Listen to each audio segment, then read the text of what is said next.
Okay, so lecture number 3 of SHM। ठीक है, start करते हैं। आज देखेंगे इक्वेशन। ठीक है, equations of SHM। Equation of SHM का इक्वेशन देखेंगे, राइट। कि इक्वेशन को हम डिराइव कैसे कहते हैं। जैसे लास्ट सेशन मैंने सिर्फ जब डिफरेंशिएशन दोनों का लिखाया था तो आप लोगों को सिर्फ इक्वेशन लिख के बता दिया था, राइट। कि इक्वेशन होता है, क्या बताया था इक्वेशन में, कि f is equals to minus K X, और उसके बाद बताया था डी स्क्वायर एक्स, राइट ना। ऐसा बताया था f is equals to minus K X होता है, ओके। और उसके बाद इसको डिराइव किया तो D square x upon D T square plus K by M into x equals to 0। ऐसा इक्वेशन हमने डिराइव किया था, मतलब बताया था। अब इसी इक्वेशन को हम डिराइव करेंगे, right. As per necessity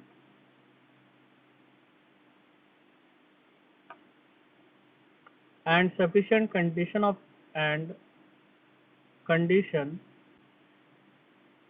SHM,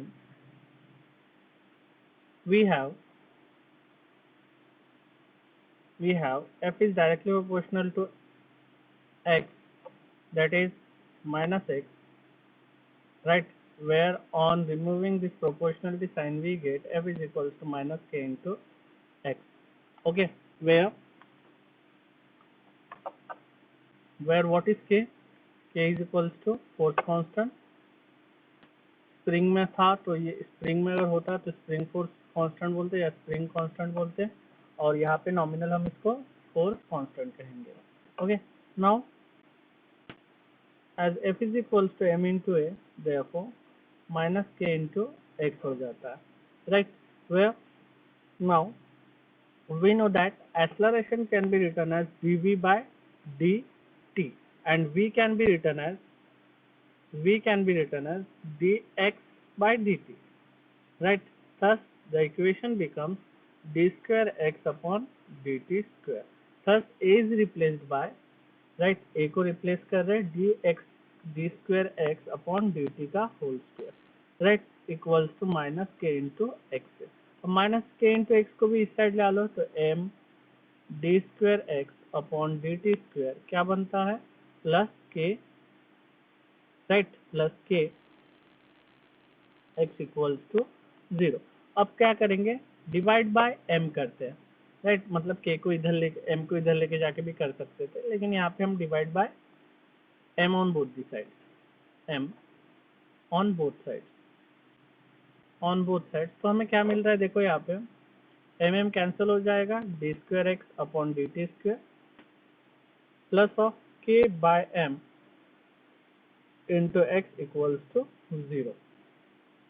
where मैंने बताया था, where omega square is also known as k by m, right. On comparing with equation हमने लिखे थे लास्ट टाइम पे, राइट। आपको अगर इक्वेशन याद होगा तो a is equals to, right ना, a is equals to minus omega square X होता है, तो इसको इधर लेके आ जाते थे, a plus omega square X equals to 0। अब इन दोनों इक्वेशन को कंपेयर करते थे, तो कंपेयर करके इक्वेशन 1 और 2 को, तो हमें पता चलता था कि ओमेगा स्क्वायर इक्वल्स टू के बाय एक्स होता है, राइट ना। ये इक्वेशन हमें पता चलता है। तो ऑन कंपेयरिंग हम इसको क्या लिख सकते हैं, D square x upon D T square is equal plus, ये क्या हो जाएगा, के बाय एम ओमेगा स्क्वायर हो जाएगा, omega square X equals to 0। Thus ये जो इक्वेशन बनता है, this equation is known as, ठीक है, this equation is known as equation of SHM, right, equation of SHM, okay. Where ये कौन से एक्सिस में, वेयर ये कौन से एक्सिस में दिख रहा है, SHM परफॉर्म हो रहा है, एक्स एक्सिस में दिख रहा है, ठीक है। वेयर एक्स एक्सिस का इक्वेशन क्या था, a sine omega T plus phase difference phi, ठीक है। ये हम x की वैल्यू डाल सकते हैं, राइट। देखो एक मेथड ये हो गया। अब ये क्या निकाले हमने, x यानी डिस्प्लेसमेंट निकाले। ये क्या निकाले हमने, इक्वेशन किसके लिए, डिस्प्लेसमेंट के लिए, राइट ना, डिस्प्लेसमेंट ऑफ एन वेव या डिस्प्लेसमेंट ऑफ SHM। अब डिस्प्लेसमेंट निकाले, अब मैं आप लोगों को बोलूंगा कि बेटा मुझे यहाँ से वेलोसिटी निकाल के बताओ। आप लोगों ने डिस्प्लेसमेंट निकाल लिया ना, D square x upon D T square plus omega square X equals to 0। अब मैं अगर आप लोगों को बोलूं कि मुझे अभी आप लोग क्या निकाल के बताओ, मुझे अभी आप लोग वेलोसिटी निकाल के बताओ। तो आप लोग क्या करोगे कि सर वेलोसिटी कैसे निकालेंगे। अब वेलोसिटी क्या होता है, वेलोसिटी होता है, अगर मैंने इसका एक बार डेरिवेटिव किया, सॉरी एक बार इंटीग्रेट किया अगर इस इक्वेशन को, तो क्या होगा, एक dx बाई dt कैंसिल हो जाएगा, राइट ना। एक बार अगर मैंने इंटीग्रेट किया तो ये वाला d by dt cancel out हो जाएगा, राइट। लेकिन उसके लिए इधर भी इंटीग्रेट करना पड़ेगा। ओके, तो मैं देखो अब मैं इसको डिराइव कर रहा हूँ इन टर्म्स ऑफ आपका v निकालना, ठीक है, सॉल्विंग फॉर v। हेडिंग डाल सकते हो आप लोग, क्या डाल सकते हो, solving for v, solving for v, right. तो देखो अब ये डिस्प्लेसमेंट के लिए हो गया, एसएचएम का इक्वेशन डिस्प्लेसमेंट के लिए। अब एसएचएम का आपको किसके लिए निकालना है, किसके लिए निकालना है बताओ जल्दी। आपको निकालना है वेलोसिटी के लिए, ठीक है। एज आपको पता है f is equals to minus के बाय एक्स, वेर x equals to m into a equals to minus के by x, where a is equals to क्या बनेगा, a इज इक्वल्स टू बनेगा minus k m into x, ठीक है, m into x बन जाएगा, right.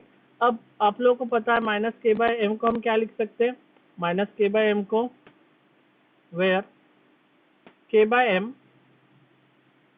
is equals to k by m equals to omega square है, 2 minute. Okay, so as we know k by m is equals to omega square, so omega square डालेंगे तो ये equation क्या बनेगा, a equals to minus omega square x। अब आपको पता है कि acceleration can be written as, what is acceleration, right. Acceleration can be written as, कैसे लिख सकते हैं बेटा एक्सेलरेशन को, acceleration can be written as a equals to dv by dt। So इसको हम अगर dv by dt लिखते हैं, dv by dt is equals to minus omega square X, ठीक है। सो यहाँ से क्या कर रहे हैं आगे, dv इज इक्वल्स टू क्या हो जाएगा, minus omega square x into D T. Now derivation को अगर आपको हटाना है, क्योंकि वेलोसिटी के लिए सॉल्व करना है, तो वेलोसिटी के लिए मतलब d को हटाना है, तो d को कैसे हटा सकते हैं, इसको इंटीग्रेट करते। Now integrating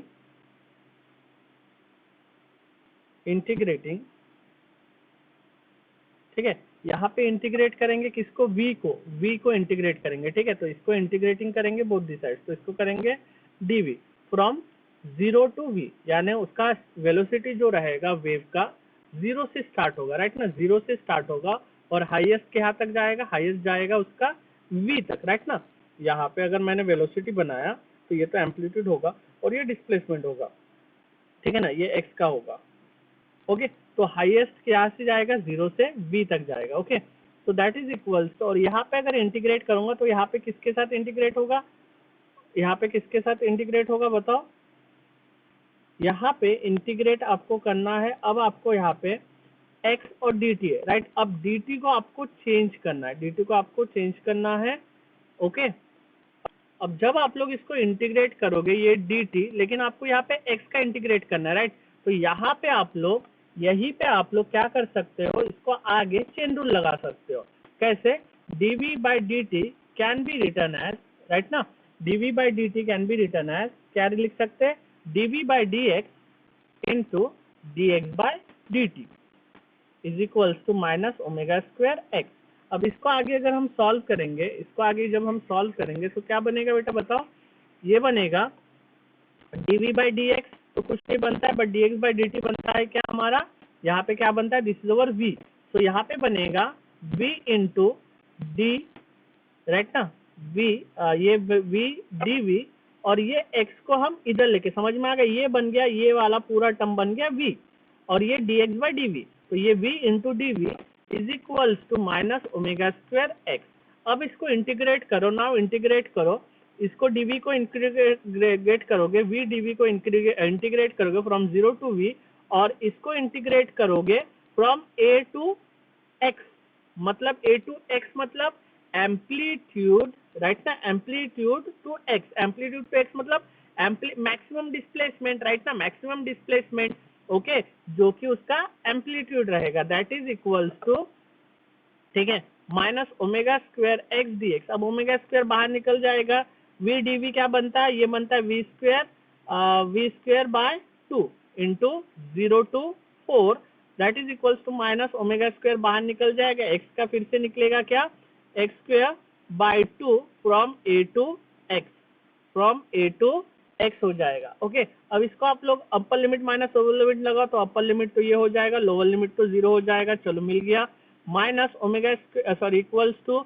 minus omega square by 2 बाहर निकल जाएगा, यहाँ पे upper limit minus lower limit, तो x square minus of A square बन जाएगा। ठीक है, अब माइनस को अंदर ले लो, मल्टीप्लीकेशन करो, यहाँ पे क्या बना, V square by 2 equals to minus omega square, अगर मल्टीप्लाई किए हमने माइनस को अंदर तो क्या हो जाएगा बेटा, माइनस को अगर अंदर मल्टीप्लाई किए तो ओमेगा स्क्वायर, सामने आ जाएगा a square minus of x square divide by 2। ठीक है, डिवाइड बाय 2, अब multiply by 2 on both the side, अगर दोनों साइड से अगर 2 को मल्टीप्लाई किए, राइट ना, 2 को मल्टीप्लाई किए तो क्या बन जाएगा, V square equals to omega square A square minus x square. लेकिन आपको किसकी वैल्यू निकालनी है, वी स्क्वायर की वैल्यू नहीं निकालनी है, आपको वी की वैल्यू निकालनी है। तो वी इक्वल्स टू क्या हो जाएगा बेटा, plus minus omega root of A square minus x square. समझ में आया,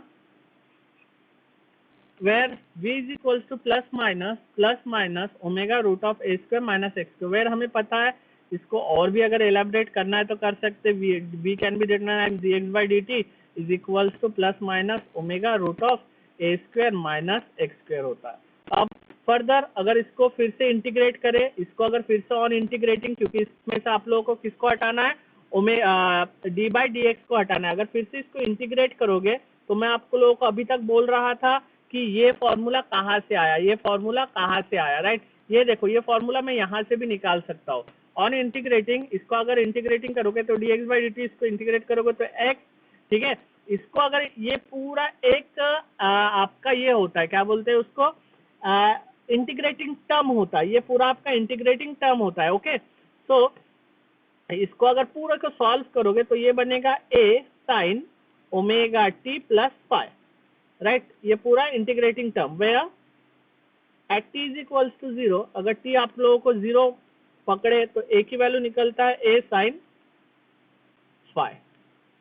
ठीक है, a sin फाइव निकलता है।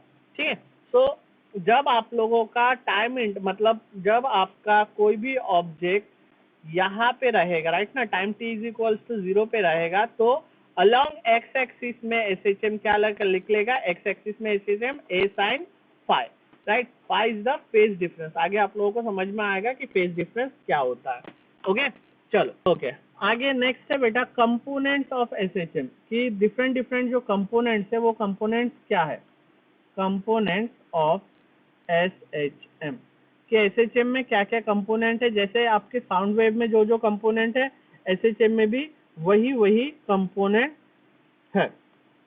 ठीक है, वही कंपोनेंट। फॉर एग्जांपल देखो, मैं एक बढ़िया सा बना के बता रहा हूँ, suppose this is your equilibrium position, आप ठीक है लीनियर SHM ले रहे, इक्विलिब्रियम पोजीशन है, राइट ना, इक्विलिब्रियम पोजीशन है, तो आपको पता है ये ऑब्जेक्ट यहाँ से ये है एक्सट्रीम पोजीशन, ये है extreme position towards positive extreme position इसको बोलते हैं हम, और ये है, ये भी एक्सट्रीम पोजीशन है लेकिन आगे जाके इसको नेगेटिव एक्सट्रीम पोजीशन हम बोलेंगे।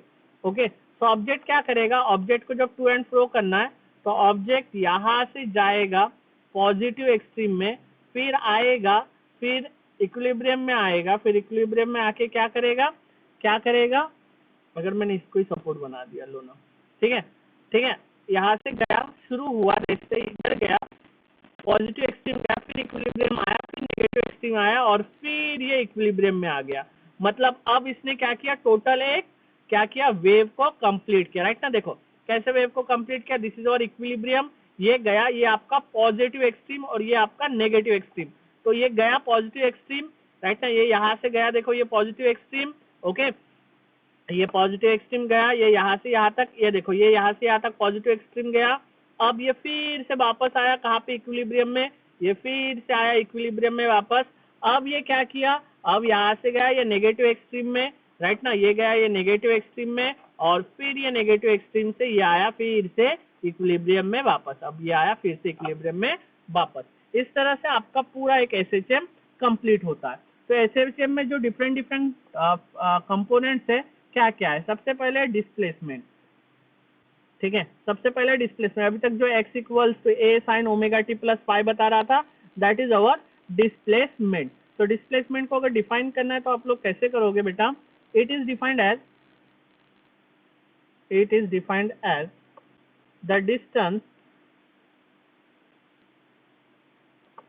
of the particle from the mean position at that instant, मतलब क्या मीन पोजीशन से, मीन पोजीशन देखो, मीन पोजीशन इक्विलिब्रियम पोजीशन सब एक है, नहीं तो कंफ्यूज हो जाओगे। मीन और इक्विलिब्रियम एक मीन पोजीशन से उस इंस्टेंट तक फिर से आने के लिए जो पूरा पाथ ट्रैवल करता है उसको बोलते हैं उसका डिस्प्लेसमेंट, ठीक है। डिस्प्लेसमेंट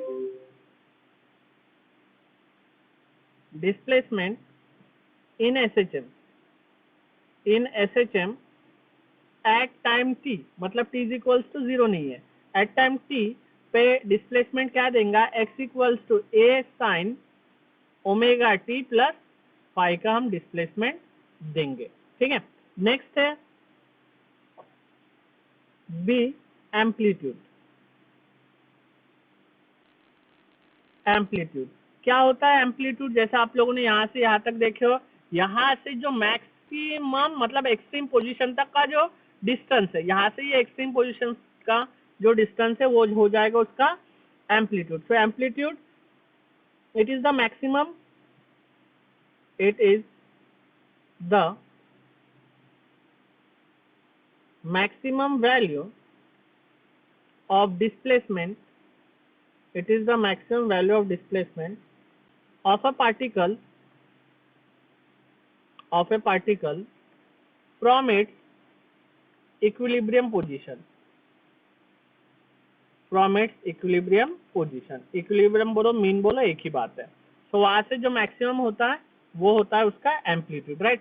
तो मैं यहाँ से अगर यहाँ पे मैं बोलूँ तो यहाँ पे एम्पलीट्यूड क्या होगा, यहाँ पे ये होगा इसका एम्पलीट्यूड, यहाँ से ये होगा इसका एम्पलीट्यूड, अगर यहाँ पे देखा गया तो ये होगा उसका एम्पलीट्यूड, या फिर ये यहाँ से यहाँ तक होगा इसका एम्पलीट्यूड, ठीक है। सो नियर अबाउट अगर मैंने यहाँ पे एम्पलीट्यूड का डेफिनेशन दिया तो एम्पलीट्यूड क्या है, आधा है, किसका आधा है, डिस्टेंस, ठीक है, दो एक्सट्रीम पोजीशन का आधा।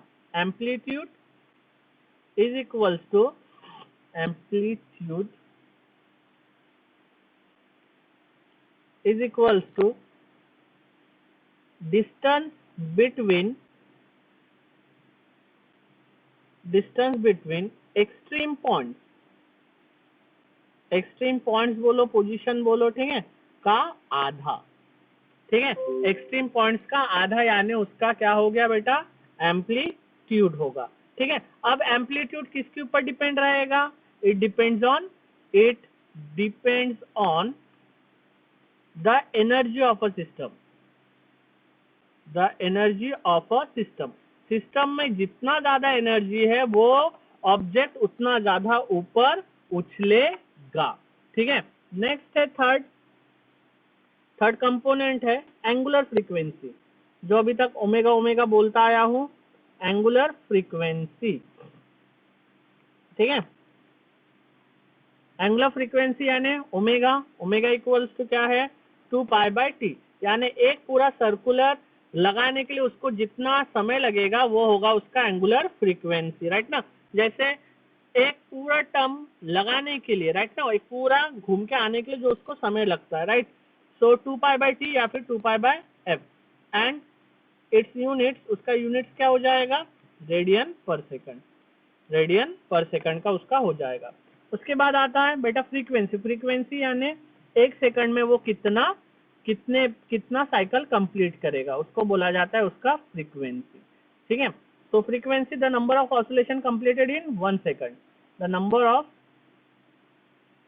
ऑसिलेशन कंप्लीटेड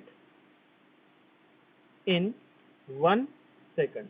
मैं अभी नहीं ले रहा हूं, ठीक है, अभी नहीं ले रहा हूं कोई भी numerical, numerical end of the पूरे इसमें पूरा एक साथ ले लेंगे जिससे आप लोगों को समझ आ जाएगा, ठीक है। F is equals to 1/t, अगर 1/t यहाँ पे डाले तो 1/t क्या होता है, ओमेगा बाय 2 पाई, ठीक है। इट्स यूनिट इज पर सेकंड और हर्ट्ज, ठीक है। एक सेकंड होता है या हर्ट्ज होता है। उसके बाद आता है नेक्स्ट कंपोनेंट, ABCD के बाद आता है E। Next component is time period.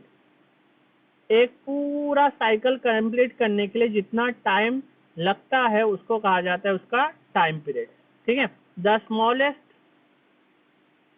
Smallest time interval after which the oscillatory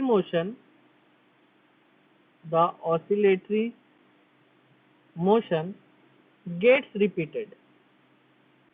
oscillatory motion gets repeated मतलब वो टाइम इंटरवल के बाद वो वही ऑसिलेटरी मोशन क्या किए जा रहा है बेटा, रिपीट किए जा रहा है, ठीक है। वही वो क्या किए जा रहा है, रिपीट किए जाता है, उसी को बोलते हैं हम टाइम पीरियड। तो टाइम पीरियड को अगर यहाँ पे डिफाइन करना है तो यहाँ से टी की वैल्यू निकालो, टी इज इक्वल्स टू क्या होगा, 2 पाई बाय ओमेगा, या फिर आप लोगों को पता है ओमेगा की वैल्यू क्या होता है, ओमेगा की वैल्यू होता है के बाय एम। तो 2 पाई बाय रूट ऑफ के बाय एम मतलब M by K. Omega equals root of के बाय एम है ना, तो 1/ओमेगा है तो के एम बाय के हो जाएगा, ओके। अब जो अभी तक मैं फेस वो फाई लगा रहा था, X equals to A sine omega T plus phi लगा रहा था, तो फाई को क्या बोलते हैं, देखो फेस का मतलब क्या होता है, एक सीधा सा बता रहा हूँ। जैसे मैंने यहाँ पे क्या बताया, टी इज इक्वल्स टू 0 से कोई ऑब्जेक्ट स्टार्ट हो रहा है, अगर वो object T is equals to 0 से ना स्टार्ट हुए, यहाँ से स्टार्ट हो रहा है, यहाँ से स्टार्ट हो रहा है सपोज पी से, और वो जा रहा है क्यू पे, तो ये हो जाएगा उसका फाई, ये तो हो जाएगा ओमेगा टी, ये हो जाएगा ओमेगा टी, और ये हो जाएगा फाई, यानी ये हो जाएगा फेज डिफरेंस, ये होगा फेज डिफरेंस। अगर इसी को यहाँ से समझने आया तो अगर ऑब्जेक्ट यहाँ से स्टार्ट हो रहा है मतलब 0 से स्टार्ट हो रहा है यहाँ से, अगर ऑब्जेक्ट यहाँ से ना स्टार्ट होके ऑब्जेक्ट कहीं यहाँ से स्टार्ट हो रहा है तो ये हो जाएगा यहाँ से यहाँ तक जो होगा, मतलब ये यहाँ से शुरू होगा ना, एक वेव कंप्लीट होगा, तो ये यहाँ से यहाँ तक, ये यहाँ से यहाँ तक होगा उसका फाइव फेज डिफरेंस फाइव। समझ आ गया, तो ये होता है फेज डिफरेंस, ओके। तो जिसको आप फेज कांस्टेंट भी कहा जाता है, ओके। तो अब पहले देखेंगे फेज का मतलब क्या होता है। तो what is mean by phase, phase phase का मतलब क्या होता है, the physical quantity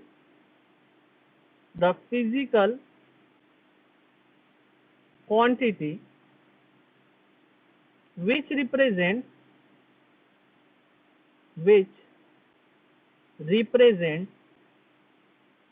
the state of motion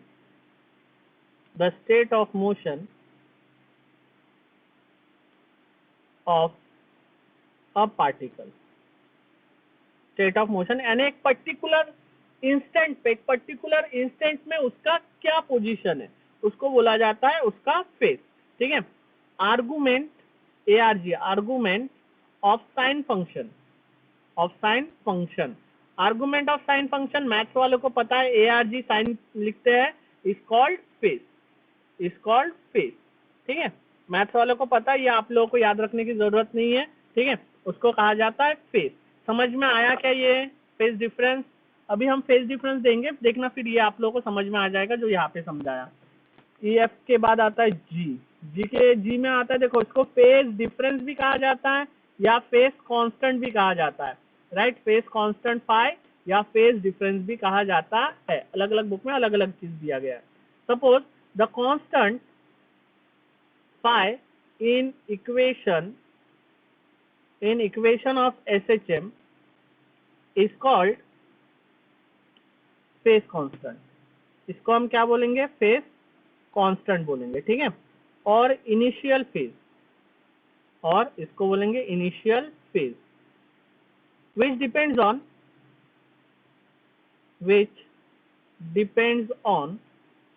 initial position and direction of velocity, ठीक है।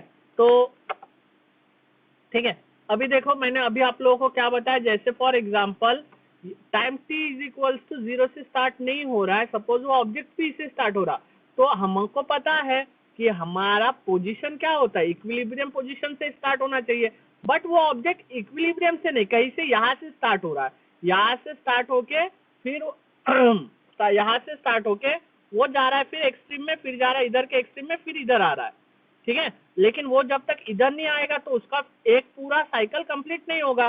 तो यहाँ से यहाँ तक जो है तो ये है इसका फेज डिफरेंस। मतलब एक ऑब्जेक्ट पी से शुरू हो रहा है, पी से क्यू, ये हो गया ओमेगा टी, लेकिन उसको इक्विलिब्रियम से शुरू होना चाहिए, तो इक्विलिब्रियम से नहीं हो रहा, तो वो जो एंगल बना रहा है या वो जो डिस्प्लेसमेंट है उसको बोलेंगे हम फेज कांस्टेंट या फेज डिफरेंस हो जाएगा, उसका फेज डिफरेंस पाई का डिस्प्लेसमेंट हो जाएगा, ठीक है। जैसे मेरे को पता है एक ऑब्जेक्ट अगर लीनियर सिस्टम में लेता हूँ, एक ऑब्जेक्ट इक्विलिब्रियम से शुरू होना चाहिए, बट वो यहाँ से शुरू हो रहा है, यहाँ से शुरू होकर ऐसा जा रहा है, ठीक है, ऐसा जा रहा है, तो हम क्या बोलेंगे कि यहाँ से यहाँ तक ये जो है ये है उसका फेज डिफरेंस। ये क्या है, उसका फेज डिफरेंस। तो बेटा क्या हो गया, ये हो गया आपका फेज डिफरेंस या फेज कांस्टेंट। उसके बाद आता है आपका वेलोसिटी, राइट ना। वेलोसिटी, वेलोसिटी क्या है, velocity is denoted by v, right ना, जो आप लोगों को पता है।